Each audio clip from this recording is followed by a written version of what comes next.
Hey Virgo, I'm Eleanor and welcome to Peaches by Starlight Tarot. This is your second week of July reading and I'm using the Guardian Tarot to discuss your weekly energies of the Nine of Pentacles and Blackthorn. That's right, yes, Blackthorn. So this is going to be talking about setting boundaries and taking responsibility for who you've allowed into your space. So I am using the Past Life Oracle for the pick a card at the end. So go ahead and set your intention, whether you think card 1, 2, or 3 will have a helpful message for you. And this is a reading for the collective, and I have asked when I pull cards that there be a little something for everyone, that everyone will take away a little something if they come across this reading. But if you'd like one all to yourself, I offer private readings and my Etsy page is linked below. So you have this week the King of Swords in reverse, the Nine of Wands, the Fool, and the King of Wands.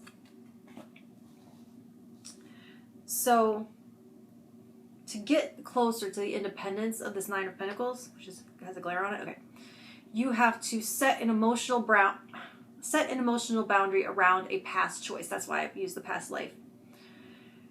So it's not so much about necessarily past lives, but a past choice in this lifetime. Anyway, setting a boundary around a past choice, or it will continue to haunt your future choices. The Nine of Wands shows you continually being triggered by this reverse King of Swords. This reverse King of Swords is someone who is always right, no matter what.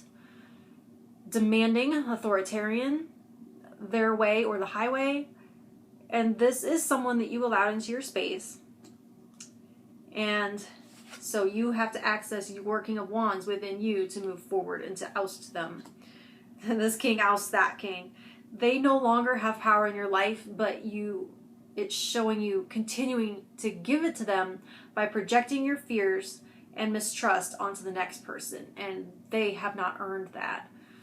So tap into this Fool energy. In this deck, it's talking about stepping back and taking in the true scope of the story. Pause and allow your eyes to be open to your role. Realize, like this King of Wands, the way you perceive your reality is a choice. Communicate more calmly with your current partner per this Nine of Wands. That's one of the things. This deck has the meanings aren't totally and exactly the same as the traditional. So that's one of the messages about this Nine of Wands here. It's about communicating more mindfully and more peacefully, calmly with your current partner. When you feel, especially when you feel triggered by them, because when you feel triggered by something, it is about this person. It's this experience with this person that's getting triggered. So you do need to have a boundary between that person and this person.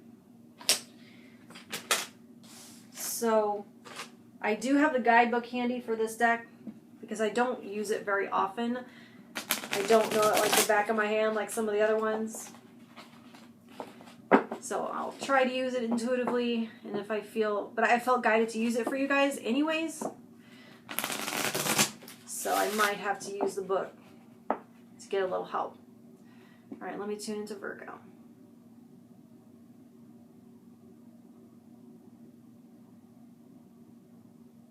Okay, card 1 for Virgo. Wisdom. All right. So let's see what they say for wisdom. I mean, it seems obvious, but it's not.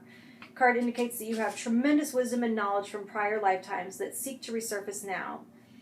Even if you've never thought of yourself as particularly wise, this card indicates that you learned important lessons and information that will serve you and others if it's reawakening now. Time for you to return to school, seek additional education, changing career, re-emerging knowledge, work that's more meaningful, believe in yourself.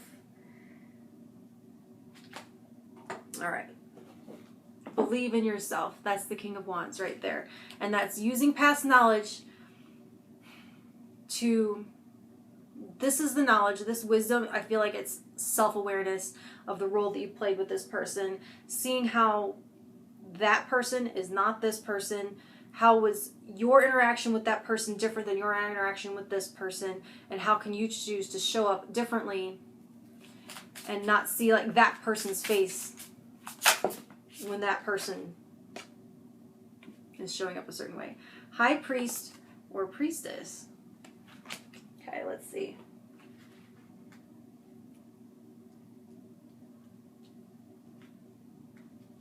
You probably already know that you were a high priest or high priestess during one or more previous lifetimes.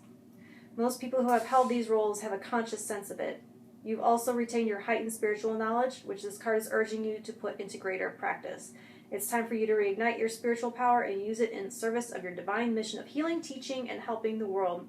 This card urges you to release any insecurities you may have had about your spiritual abilities or any fears about others knowing your beliefs. 99% of the time I try not to use the guidebook. But today, it's what I felt guided to do. So I got to go with it. All right, Asia. So that's going to be talking about... This is more like community mindedness and honoring your ancestors and balancing what you've learned growing up with where you find yourself now. A significant past life in Asia is influencing your current situation. I would also consider an Asian style upbringing in this current life. You learned group harmony and the sacrificing of individuality in the Asian culture, but the lessons that lifetime need to be balanced with your current life's culture. You may have been in the habit of suppressing your emotions and opinions in that lifetime. This feels like that relationship, having to suppress your opinions and emotions in that relationship because you were under the influence of that reverse King of Swords. It is essential that you're aware of your inner truth. You're also being guided to express your beliefs and feelings openly with your loved ones in order to deepen your relationships. So that King of Swords, this King of Wands, and this Nine of Wands, that's, like I was talking about, communicating with your current partner, but being mindful about how you do so. If being open and not just projecting fears. Your fascination with the Asian culture stems from your love and respect for the people you met in that lifetime. Consider taking trips to Eastern lands to reconnect with your ancient self and to learn more about your soul's previous journey. All right, Virgo, like, share, and subscribe and all that good stuff, and I'll talk to you next week, and hopefully I'll be guided to use a deck I don't need to use the guidebook for. Thank you.